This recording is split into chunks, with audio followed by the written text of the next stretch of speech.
राहुळ महाराजांचं दर्शनानंतर आम्ही निघालो पुढच्या प्रवासाला. अंबोली घाट उतरल्या उपरलकर देवस्थान आहे तिथे आम्ही पोहोचलो. चला आपण दर्शन घेऊया. हा मंदिराचा एंट्रन्स आहे.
ब्लर काय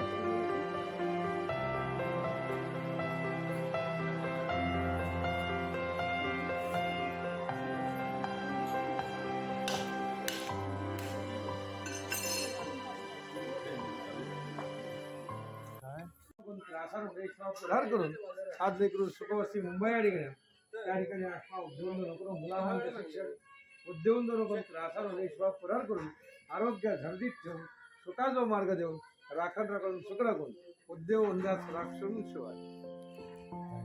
ही बघा, ही मूर्ती केवढी छान दिसते.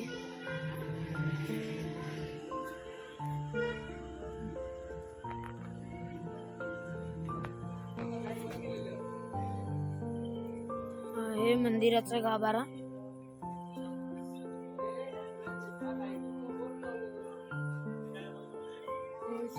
त्यांचं 3 तारीखला हे आहे ना भाविकांचं दर्शनचं.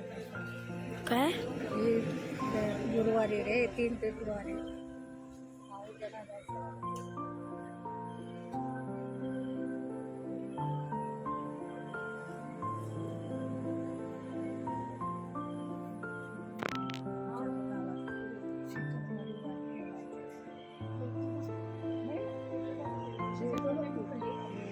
जिल्हा संस्थान आहे संस्थान. तर या संस्थानचे राजा बापूसाहेब महाराज कोर्टाच्या पाठी बघा पुतळा आहे. शिवरामराजे भोसले त्यांचे मुलगा शिवरामराजे भोसले. ही संस्थानची वाडी आहे. शिवरामराजे भोसले ही संस्थानची वाडी आहे, सावंतवाडी. तर हा रत्नागिरी जिल्हा आहे. आता तुम्ही सिंधुदुर्ग गेला तर रत्नागिरी जिल्ह्यामध्ये राजाचं रक्षण करणारी देवता आहे उपरलकर. ही समोर दिसते. त्याच्या समोर बघा ती 2 पाषाण आहेत. 2 पाषाण आहेत खाली. खाली शूटिंग केली. आजोबांनी सांगितल्याप्रमाणे तुम्हाला ते 2 पाषाण या व्हिडिओ मध्ये दिसते. आता ती दोन्ही पाषाण आहेत. तर ह्या राजावर आमच्या इंग्रज लढाई करायला आले. इंग्रज लढाई करायला आले तर सेनापती राजाला सांगितलं की असं असं इथे इंग्रज येतात, काय करायचं. मग साठम महाराज आणि बापूसाहेब महाराज हे मित्र होते. मग ह्यांच्याकडे काही दैविक शक्ती होती आणि त्यांची रक्षण करता देवता 2 होते.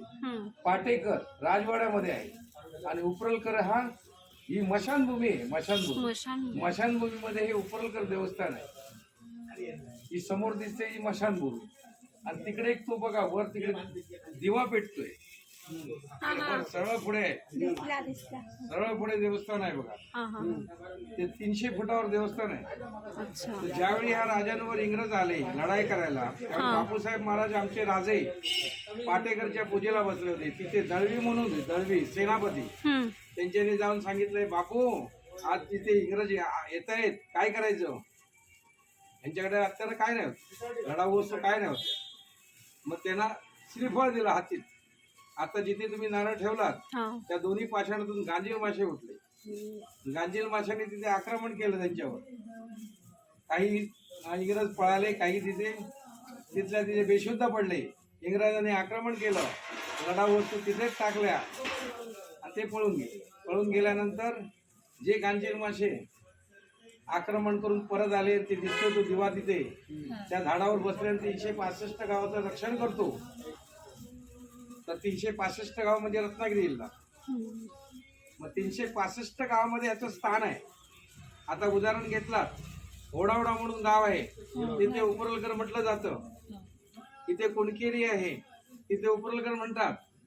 तर ज्या ज्या गावामध्ये तो आश आहे त्याला वेगवेगळ्या नावाने बोलतात. कोण कासार टक्क्याचा चाळा म्हणतात, कोण घोडेमुख म्हणतात.